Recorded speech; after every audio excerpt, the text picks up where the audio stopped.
All right, we are about to tackle a question that is, well, it's one of the biggest ones you can ask. We're going to connect the dots between a lost world of ancient empires, one of history's greatest unsolved mysteries, and that voice inside your own head. Yes, that one. No, seriously, just for a second. Think about it. That little voice in your head, the one that's probably commenting on what I'm saying right now, the one you use to make decisions, to worry about things, to basically narrate your entire life. Where did that come from? Have we always had it? Well, the answer, it's a whole lot weirder and maybe a lot more recent than you'd ever guess. So, to even begin to find the answer, we have to go back. Way back. Over 3,000 years, actually. To a world that was teetering right on the edge of a total apocalypse.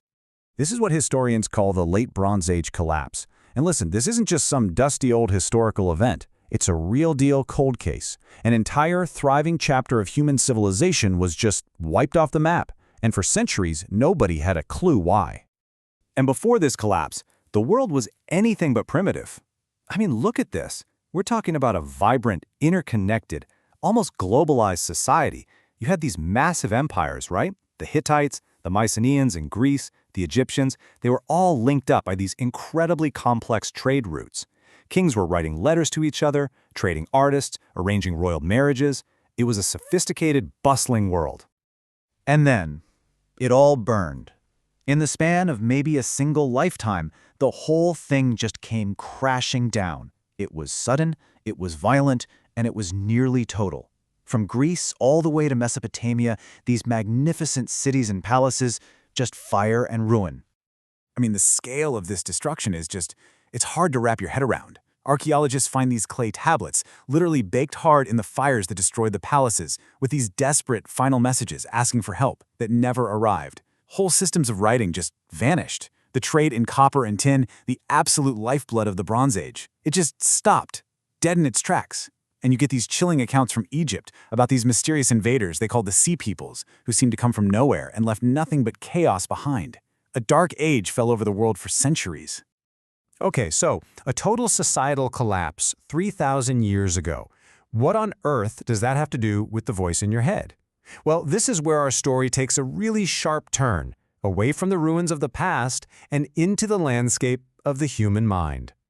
You know, for years, historians have pointed to the usual suspects: volcanoes, massive climate change, waves of invaders, and yeah, they probably all played a part. But a psychologist named Julian Jaynes came along with a much, much wilder idea.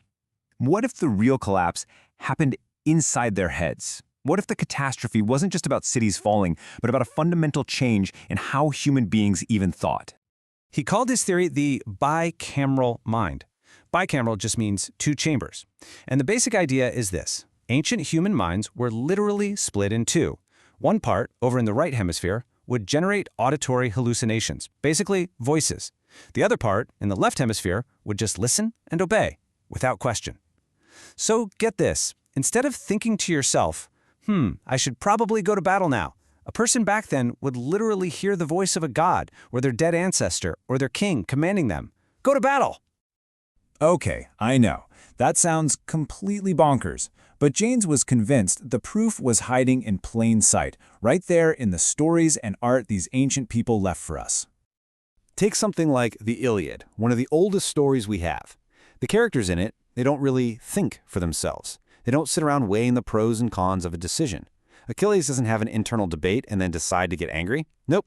The goddess Athena just appears right there and tells him what to feel and what to do. Jaynes's point was, what if those weren't just metaphors? What if that was a literal description of how they experienced the world? Every major action was kicked off by a voice from a god. This piece of art is a perfect illustration of that idea. You see the Egyptian god Clonum here, and he's creating two figures, the king and the king's Ka, his sort of spirit or life force. They're identical. Jaynes believed this Ka was literally that guiding voice, the hallucination. For these people, the gods weren't some abstract concept way up in the clouds. They were a direct, audible, neurological event happening right inside their skull. So here's the absolute key difference, right? For a bicameral person, all authority is external. You just wait for a command from a voice. But for us, for modern conscious humans, authority is internal. We tell ourselves a story. We create a little narrative in our heads to figure out what to do. It is a fundamentally different mental operating system. So the big question is, what happened? Why don't most of us hear voices like that anymore? Well, according to Jaynes, it all comes back to the chaos of the Bronze Age collapse. See, this bicameral mind setup, it worked pretty well in a very stable, rigid, top-down society. The voice of the god tells you what to do, and that's reinforced by the actual voice of your king, which is reinforced by your local leader, and so on. But what happens when that entire structure just disintegrates? Imagine you're a refugee. Your city is a pile of ash. Your king is dead. All the old certainties are gone. The stress, the chaos, it's just too much for the brain. The voices might become confusing or contradictory, or maybe they just go silent. Can you imagine the absolute terror of that? Your entire instruction manual for how to live, delivered directly by the gods, has just been erased. It's gone blank. For the very first time in your life, you have to figure things out on your own. You're in a terrifying new situation, and you're calling out, and the gods are not answering. And it was this crisis, this terrifying silence, that forced something new to be born from the ashes. It triggered a revolution, not on the battlefield, but inside the human mind. To survive in this new, chaotic, unpredictable world, humans had to evolve a new mental trick. We had to create a kind of metaphorical space inside our heads where we could tell ourselves stories. We learned to narratize, to create an imaginary me and play out different future scenarios to see what might happen. What if I do this? What if I go there? That process of internal storytelling, that constant inner monologue, that's what we call consciousness. And here is the most incredible part. We might actually be able to see this happening in the historical record. This isn't just some big idea. There's data.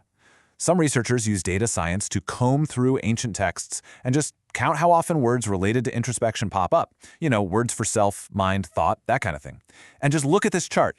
In the early texts, like Homer, there's basically nothing. It's a flat line. Then, in the centuries right after the Bronze Age collapse, boom, the line just skyrockets. It's almost like we're looking at a fossil record of consciousness being born. Okay, so if this bicameral mind was our old mental software, do we just get a clean install of consciousness? Or are there still some leftover bits of that old code rattling around in our brains today? Well, Jaynes believed it never totally went away. He argued that it can pop back up in situations where our normal, modern sense of self gets pushed to the side. Think about it. The auditory hallucinations that are a hallmark of schizophrenia, or the strange state of hypnosis where someone just follows an external command, or even when artists and musicians talk about their muse, this external force that gives them ideas. Jaynes saw all of these as echoes or vestiges of that lost bicameral mind. Now, I should say, the theory as a whole is still pretty controversial, but some modern neuroscience is weirdly consistent with his predictions. For instance, when they put people who experience auditory hallucinations into a brain scanner, they sometimes see a pattern. The language area in the right brain lights up, and then, a split second later, the hearing area in the left brain lights up. It looks an awful lot like one side of the brain is literally speaking and the other side is hearing. So, where does that leave us? With a pretty mind-bending final thought. That inner voice you've been listening to this whole time, the one you think of as the very essence of you, it might not be some timeless fundamental part of being human. It might actually be a pretty recent invention, a piece of mental software that was coded in a crisis, born from the ashes of a collapsed world, an echo that learned to speak for itself only after the gods fell silent.